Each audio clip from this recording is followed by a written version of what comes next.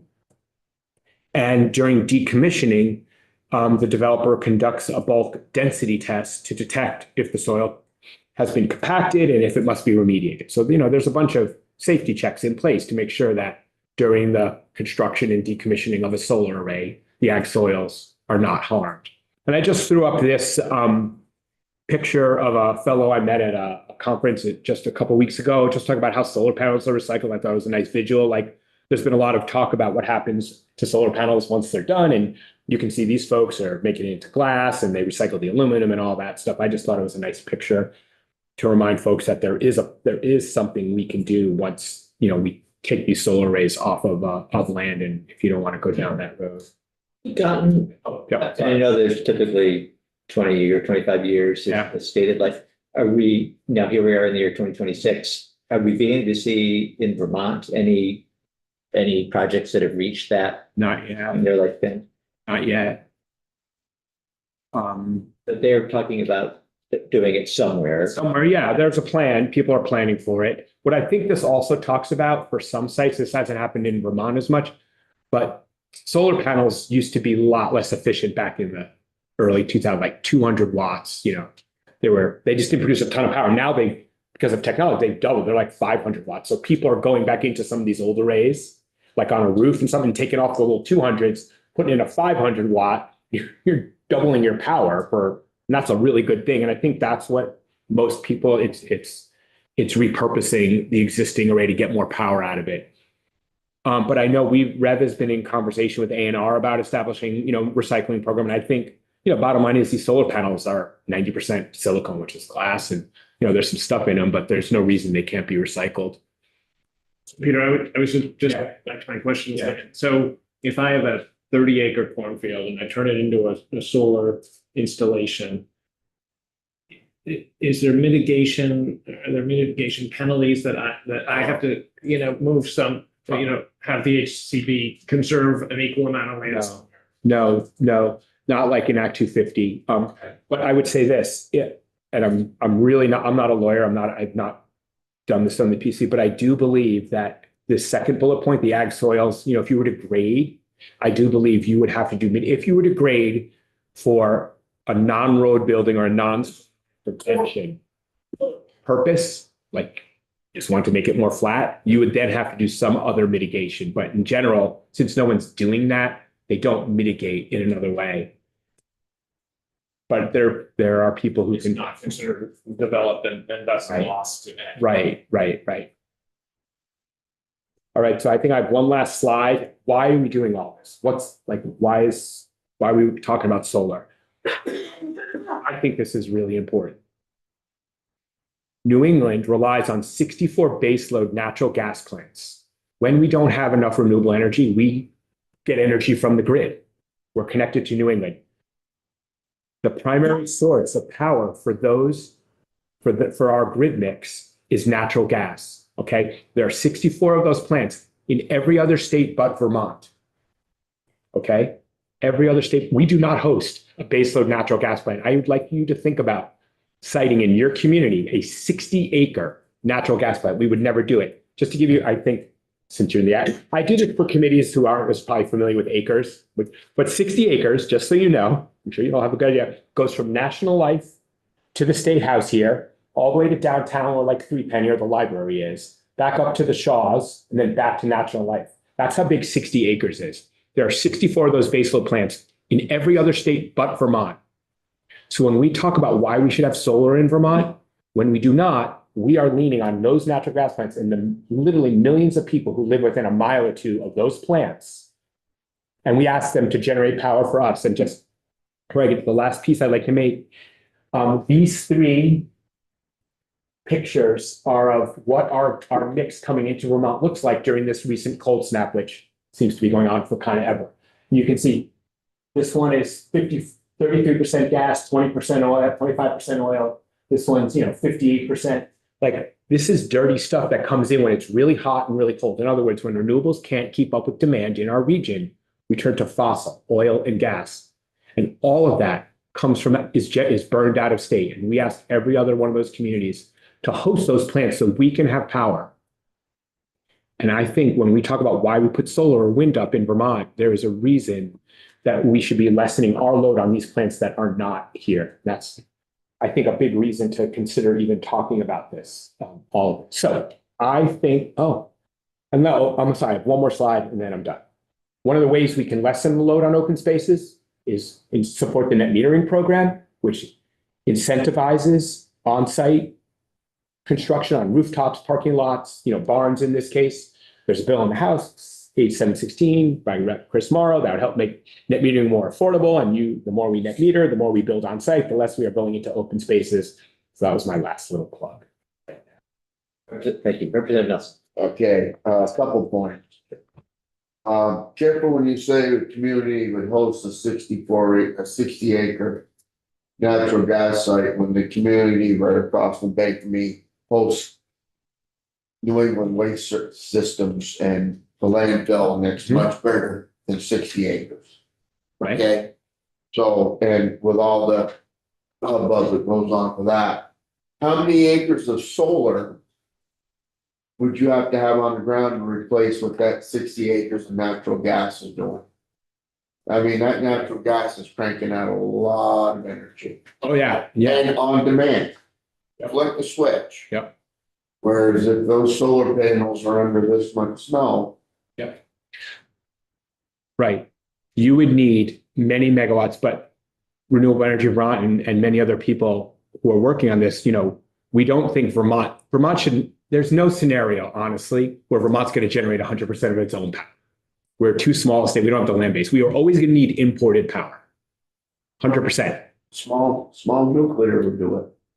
If that exists, which it doesn't, but offshore wind off the coast of New England, that has the chance, that has the potential, not potential, it's reality, it's generating power. That also cranks out massive amount of power. I just got to visit those turbines this summer. One rotation of one of those turbines, one rotation of one turbine powers a house for a day. That is, and we are building dozens and dozens of those off of the coast of New England. So we're talking massive potential to power us. So again, I don't want to leave this committee with the impression that Rev is thinking we should just build solar panels everywhere in Vermont, get 100% of our power. I'm just saying, when we do build solar in Vermont, we are displacing that natural gas and that oil that comes from those other communities. That's all I'm saying. The rooftops, I'm all for if they're efficient and if they produce more electricity than the carbon it takes to create them. You know, we have a 998-foot barn roof that was just built and it's ready to carry the tanks. Vermont's energy mix, is so heavily reliant on New England's energy mix is so heavily reliant on natural gas that we are decades away from that energy mix being clean enough to not offset the carbon offset from making a solar panel. And then the last point I'll make is this Pleasant View Farm, Pleasant Valley. St. Pierre's. Yep. Have captured their methane and are scrubbing it and turning it into natural gas. And they now can heat Yep. the whole village of Venusburg. Yep. And that's off a 2-acre site. And yeah, those methane digesters can crank out a bunch of natural gas, but they're incredibly heavily subsidized by the federal government. They don't pencil out unless you're bringing in something close to 7-figure subsidy. So they don't, the market for them is limited because you need federal massive state money to make those happen. But when you do them, like you say, they crank out, they take that methane and make a lot of natural gas with it. Yeah. But it takes a big subsidy, a giant subsidy. Representative Burke. So I was recently on an airplane and, going over North Carolina, I see a lot of farm fields. Fields they have. Yeah. I'm flying over and there's tons of suburban area where I see all these box stores with no panels on top. Yeah. Why are we not, is your group pushing to get, I see a rooftop over Yeah. there, right by Yeah. our state building, Yeah. no solar panels. Right. I see Wilson. Yep. I see Walmart's. That's what this If we're trying to slide, preserve farmland, why aren't we actually actively doing that? right? That's what I'm saying. That's what this I would slide, assume Walmart would love $1,200 a month from the top of it. Not that I don't mind it if Richard Nelson got it on his farm, but there are also ways to do it where instead of going on the center of his field. Yeah. It's off to the side, right?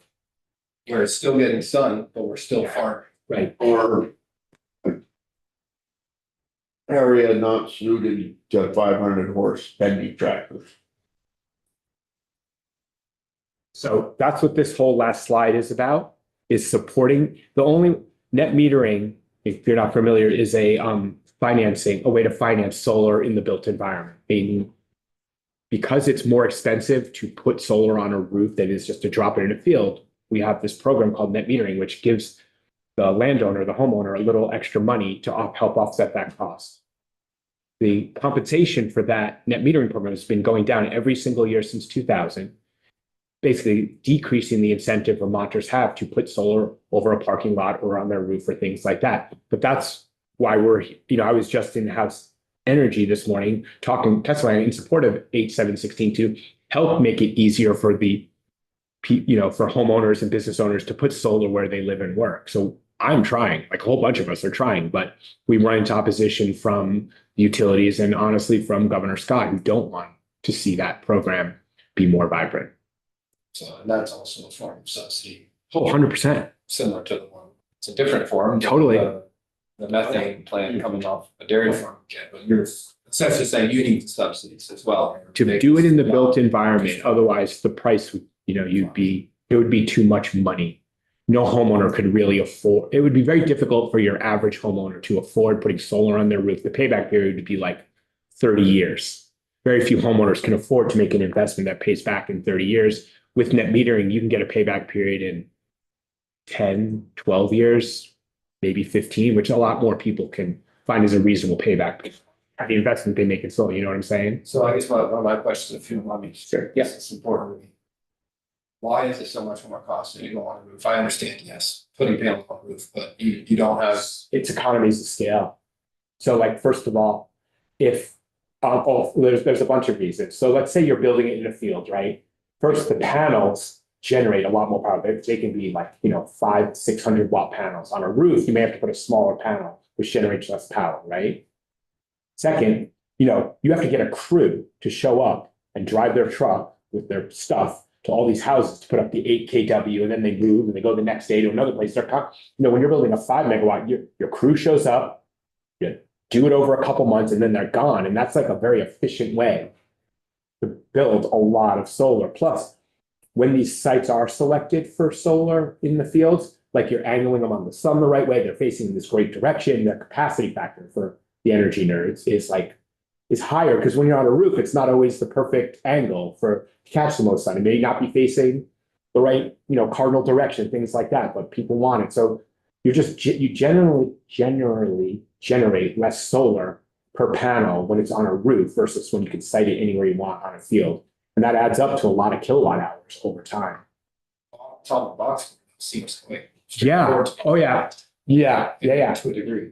100%. The roof has to be, the right kind of roof, meaning there can't be all the HVAC stuff that interrupt it, right? Can the roof handle that load? Like we found out when we talked to schools, because every school should have solar on the roof. Why not, right? But that the load of these solar panels might be too much for what the roof can handle. You know what I'm saying? So there are specs, but I agree that we should be incentivizing or pushing solar into the built environment as the first priority for all of us, especially over parking lots. There's no reason a new parking lot should not have solar over it. Like that is the exact spot we should be putting it. Like, who wants to see more parking lots? But if we are going to see one, cover it with solar panels. That's a great idea. But again, it would have to be through this net metering program, which currently it doesn't really pencil out. When I was in my job running a 4,000 square foot grocery store co-op, whose owners were very invested in seeing more solar. We spent a lot of time looking into putting solar on the roof, and the architects eventually came back and said, you can't, with a snow load, the roof won't support it. It was disappointing, and we just couldn't do it. And that's not atypical. I mean, and the parking lot, I'm sure if you were to ask them, they would have said it would have been 2x the roof. You got to build these giant structures to hold it up. That just extends the payback period, which is you have to either justify that to your town or your community or your members or whatever. And I know we're after lunch. Michelle, Joe tried not to make you guys miss lunch. I feel terrible. Well, I'm sure you can chat in the whole thing. Yeah. I thank you, Peter. And if we had more time, I think we all would have had more questions. So They're great questions. But we'll catch up with you individually. Okay. Anytime. I'm easy to find, and thank you so